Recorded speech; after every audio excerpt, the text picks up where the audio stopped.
Topic है, बहुत ही अच्छा टॉपिक है, राष्ट्रपति का चुनाव निर्वाचन। राष्ट्रपति का निर्वाचन कैसे होता है, यानी राष्ट्रपति कैसे बनता है। राष्ट्रपति को निर्वाचन के बारे में हम लोग आज पूरी तरह से इसको हम समझाने का प्रयास करेंगे। इसलिए इस वीडियो को आप लोग ध्यान से और अंत तक देखिएगा कि राष्ट्रपति को कौन कौन वोट दे सकता है और कौन कौन वोट नहीं दे सकता है, यानी राष्ट्रपति को कौन मत दे सकता है कौन नहीं दे सकता है। तो यहाँ पे हम लिखे हैं भारत का राष्ट्रपति का निर्वाचन, यानी कौन कौन भाग लेता है, और फिर बताएंगे कि राष्ट्रपति को के चुनाव में कौन कौन भाग नहीं लेता है। तो इसको बहुत ही विस्तार से देखेंगे। देखिए, एक केंद्र में जो होता है, हमारे भारत के केंद्र में संसद होता है। तो संसद में एक लोकसभा होता है, एक राज्यसभा होता है। तो इसमें जो होता है ना, भाग जो लेता है ना, वो लोकसभा में 552 सीट होता है अधिकतम, और राज्यसभा में 250 सीट होता है। तो जो 552 है, तो इसमें लोकसभा एवं राज्यसभा के सदस्य भाग लेते हैं, के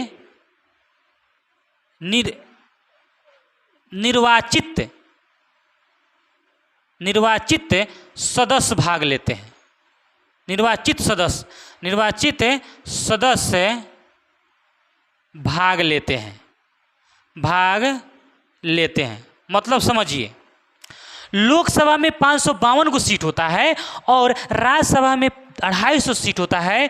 तो जब राष्ट्रपति के चुनाव में लोकसभा एवं राज्यसभा के निर्वाचित सदस्य भाग लेगा, यानी इसमें जो है ना 552 और 250 में लोग जो निर्वाचित सदस्य होंगे वह राष्ट्रपति के चुनाव में भाग लेंगे। और इसमें लोकसभा में और राज्यसभा में कौन भाग नहीं लेंगे, तो हम लोग जानते हैं कि लोकसभा में राष्ट्रपति के द्वारा 12 गो सदस्यों को 2 गो सदस्य को मनोनीत किया जाता है। 2 गो सदस्य को मनोनीत किया जाता है, मनोनीत किया जाता है। और राज्यसभा में 12 गो सदस्य राष्ट्रपति के द्वारा मनोनीत होता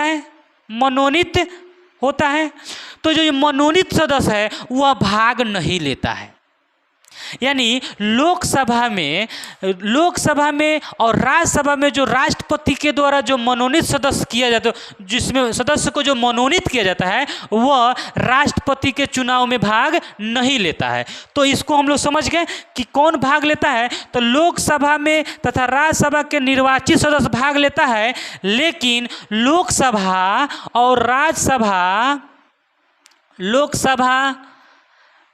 में 2 और राज्यसभा के 12 मनोनीत सदस्य भाग नहीं लेते हैं। एक नंबर पॉइंट है कि भारत के राष्ट्रपति का जब निर्वाचन होता है तो कौन कौन भाग लेता है, कौन कौन नहीं भाग। तो सबसे फर्स्ट नंबर, भारत लेवल पर, केंद्र लेवल पर संसद में 3 अंग होता है, लोकसभा, राज्यसभा और राष्ट्रपति। तो लोकसभा में 552 सीट अधिकतम होता है और राज्यसभा में 250 सीट होता है। तो लोकसभा में जो निर्वाचित सदस्य होते हैं वह भाग लेते हैं और राज्यसभा के निर्वाचित सदस्य भाग लेते हैं। लेकिन मनोनीत सदस्य, लोकसभा में राष्ट्रपति के द्वारा 2 सदस्यों को मनोनीत किया जाता है और राज्यसभा में 12 गो सदस्यों को मनोनीत किया जाता है। तो जो मनोनीत सदस्य है लोकसभा में 2 गो और राज्यसभा में 12 गो, यह सदस्य राष्ट्रपति के निर्वाचन में भाग नहीं लेता है। नंबर पॉइंट आप समझ गए कि लोकसभा में निर्वाचित सदस्य भाग लेता है, लेकिन राष्ट्रपति के द्वारा जो 2 गो मनोनीत किया जाता है और राष्ट्रपति के द्वारा जो मनोनीत किया जाता है लोकसभा में और राज्यसभा में, वह सदस्य में राष्ट्रपति के चुनाव में भाग नहीं लेता है। उसके बाद आ जाइए, पूरे भारत में जितना भी राज्य है, पूरे राज्य के विधानसभा के सदस्य भाग, विधानसभा के निर्वाचित सदस्य भाग लेते हैं। निर्वाचित सदस्य देखिए, पूरे राज्य के विधानसभा के निर्वाचित सदस्य, मान लेते हैं हमारे बिहार में विधानसभा जो है ना, बिहार में विधानसभा जो है ना, बिहार में एक होता है विधानसभा, एक होता है विधान परिषद, एक राज्यपाल। विधानसभा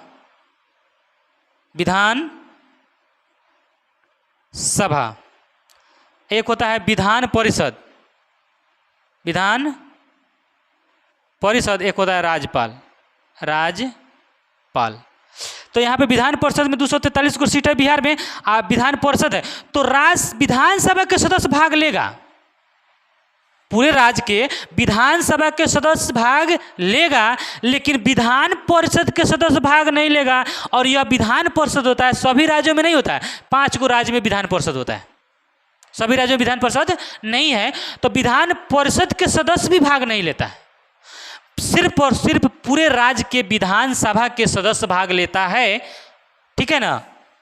और कौन नहीं लेता है, तो पूरे राज्य के, यहाँ पे लिखेंगे पूरे राज्य के विधान परिषद, माने जिसमें विधान परिषद होगा, विधान परिषद के सदस्य एवं राज्यसभा के मनोनीत, विधानसभा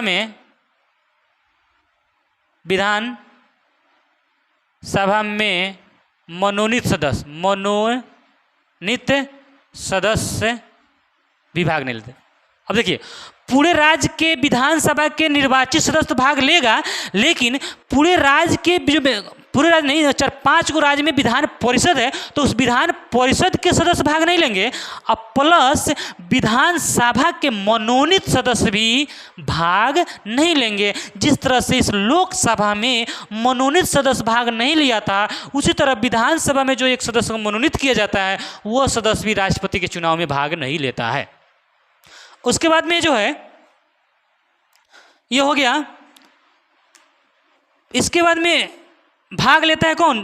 दिल्ली और पुदुचेरी।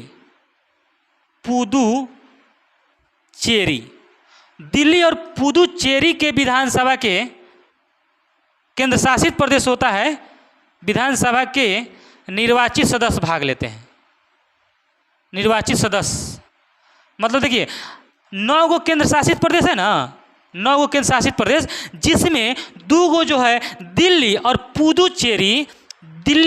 पुदुचेरी के विधानसभा के सदस्य इसमें भाग लेते हैं, लेकिन 7 गो जो है उसमें राष्ट्रपति के चुनाव में भाग नहीं लेते हैं।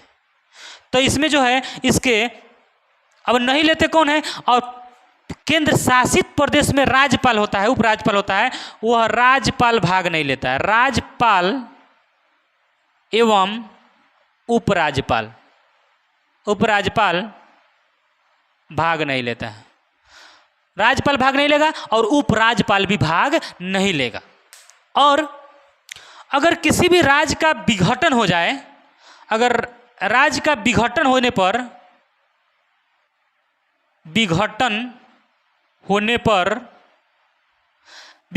पर विधानसभा के सदस्य भाग नहीं लेगा। यानी अगर राज्य का विघटन हो गया, जिस समय राष्ट्रपति का चुनाव हो रहा है और उस राज्य में विधानसभा का विघटन हो गया है, उस स्थिति में उस विधानसभा के सदस्य राष्ट्रपति के चुनाव में भाग नहीं लेंगे। इस तरह से हमारे राष्ट्रपति के निर्वाचन में कौन कौन भाग लेता है और कौन कौन नहीं लेता है, एक बार फिर से मैं आपको समझा देना चाहता हूँ। सबसे पहला कौन कौन भाग लेता है, तो लोकसभा राज्यसभा के निर्वाचित सदस्य भाग लेता है। लोकसभा में कितना 552 और राज्यसभा में 250 सीट होता है, जिसमें लोकसभा में 2 गो सदस्य को मनोनीत करता है पर राष्ट्रपति, और राज्यसभा में 12 गो सदस्य को मनोनीत करता है, वह राष्ट्रपति के चुनाव में भाग नहीं लेता, वह केंद्र लेवल पर हो गया। अगला बिहार, यानी पूरे राज्य में 28 राज्य में विधानसभा के निर्वाचित सदस्य भाग लेंगे, लेकिन बहुत सारे विधानसभा में राज्यपाल के द्वारा जो मनोनीत सदस्य किया जाता है वह भाग नहीं लेगा।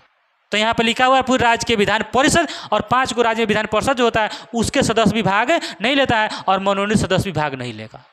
उसके बाद में जो 8-9 गो केंद्र शासित प्रदेश है, जिसमें 2 गो दिल्ली और एक है पुदुचेरी यह राष्ट्रपति के निर्वाचन में भाग नहीं लेता है और लेता है, लेकिन राज्यपाल उपराज्यपाल राष्ट्रपति के चुनाव में भाग नहीं लेता है, क्योंकि राज्यपाल उपराज्यपाल की नियुक्ति कौन करता है? राष्ट्रपति ही करता है, इसलिए राष्ट्रपति के चुनाव में वो भाग नहीं लेता है। और जिस राज्य में विधानसभा का विघटन हो गया होगा उस स्थिति में उस विधानसभा के सदस्य राष्ट्रपति के चुनाव में भाग नहीं ले सकता है, ठीक है ना। और यह जो राष्ट्रपति का जो चुनाव होता है वह अप्रत्यक्ष रूप से होता है। क्या रूप से? अप्रत्यक्ष रूप से। अप्रत्यक्ष का मतलब समझिए, प्रत्यक्ष, अप्रत्यक्ष, अप्रत्यक्ष क्या होता है? प्रत्यक्ष मतलब क्या होता है समझिएगा, प्रत्यक्ष और अप्रत्यक्ष क्या होता है इसको समझाते हैं आपको। और अप्रत्यक्ष, अप्रत्यक्ष निर्वाचन इसको लिख सकते हैं हम लोग, निर्वाचन इसको भी लिख सकते हैं अप्रत्यक्ष निर्वाचन, ठीक है ना। तो प्रत्यक्ष निर्वाचन का मतलब होता है डायरेक्ट इलेक्शन, यानी जिसको जनता डायरेक्ट चुनती है उसे प्रत्यक्ष कहते हैं, और जिसको जनता डायरेक्ट नहीं चुनती है, इनडायरेक्ट रूप से चुना जाता है, उसे अप्रत्यक्ष कहते हैं। जिसको जनता डायरेक्ट वोट देकर जिताती है उसे प्रत्यक्ष निर्वाचन कहते हैं। जिसे जनता डायरेक्ट वोट नहीं देकर किसी दूसरे जीते हुए कैंडिडेट को जिताती है उसे कहते हैं। जैसे मान लेते हैं यह सांसद का, सांसद हुआ, विधायक हुआ, विधायक हुआ, इसको जनता डायरेक्ट वोट देती है, तो इस सांसद विधायक का जो होता है इसमें मुखिया हो जाएगा, मुखिया हो जाएगा, जिला परिषद हो जाएगा, जिला परिषद, जिला परिषद हो जाएगा, उसके बाद में पंचायत समिति हो जाएगा, पंचायत समिति हो जाएंगे, उसके बाद में वार्ड सदस्य हो जाएंगे, वार्ड सदस्य हो जाएंगे, ईटीसी, ईटीसी। जो ये देख रहे हैं ना, इसमें प्रत्यक्ष निर्वाचन किसका होता है? प्रत्यक्ष निर्वाचन जो होता है वह सांसद का होता है, विधायक का होता है, मुखिया का होता है, जिला परिषद का होता है, पंचायत समिति का होता है, वार्ड सदस्य का होता है। इसका प्रत्यक्ष निर्वाचन के द्वारा इसको चुना जाता है, क्योंकि डायरेक्ट जनता इनको चुनकर भेजती है। तो जिसको जनता डायरेक्ट चुनकर भेजती है उसे हम प्रत्यक्ष निर्वाचन कहते हैं, और जिसको जनता डायरेक्ट चुनकर नहीं भेजती है उसे अप्रत्यक्ष चुनाव कहते हैं। जैसे इसमें हो जाएगा आपको राष्ट्रपति, राष्ट्रपति का जो चुनाव होता है अप्रत्यक्ष रूप से होता है, राष्ट्रपति हो गया। एमएलसी यानी इसको कहेंगे एमएलसी, एमएलसी इसको कहते हैं मेंबर लेजिस्लेटिव काउंसिल, यानी विधान परिषद के सदस्य, विधान परिषद के सदस्य, यानी राष्ट्रपति को डायरेक्ट चुनाव नहीं होता है। राष्ट्रपति का चुनाव किसके द्वारा होता है? जो प्रत्यक्ष रूप से जीत गया था, जनता जिसको मतलब जिता कर भेजती है वह व्यक्ति राष्ट्रपति को जाके वोट देता है। तो यानी जीता हुआ कैंडिडेट जिसको वोट देता है उसको हम अप्रत्यक्ष चुनाव कहेंगे। यानी ये भी कह सकते हैं जिसको जनता डायरेक्ट वोट नहीं देती है उसे हम अप्रत्यक्ष चुनाव कहते हैं, और जिसको जनता डायरेक्ट वोट देती है उसे हम प्रत्यक्ष चुनाव कहते हैं। तो जनता डायरेक्ट किसको किसको वोट देती है? तो जनता डायरेक्ट वोट देती है सांसद को, विधायक को, मुखिया को, जिला परिषद को, पंचायत समिति को, वार्ड सदस्य को, इसको डायरेक्ट वोट देती है। तो यह सब प्रत्यक्ष निर्वाचन हुआ। अप्रत्यक्ष निर्वाचन में आ जाएगा राष्ट्रपति, एमएलसी, राष्ट्रपति का चुनाव, लोकसभा के सदस्य, राज्यसभा के सदस्य और पूरे बिहार के विधानसभा के सदस्य वोट देता है। यानी जीता हुआ कैंडिडेट, जनता के द्वारा जिताए हुए कैंडिडेट इसको जिताता है राष्ट्रपति को, इसलिए अप्रत्यक्ष चुनाव हुआ। इनडायरेक्ट इलेक्शन इसको कहते हैं, इनडायरेक्ट इलेक्शन इसको कहते हैं डायरेक्ट इलेक्शन। और यहाँ पे एमएलसी जो होता है, एक 5 राज्यों में एमएलसी होता है, विधान परिषद जो होता है एमएलसी,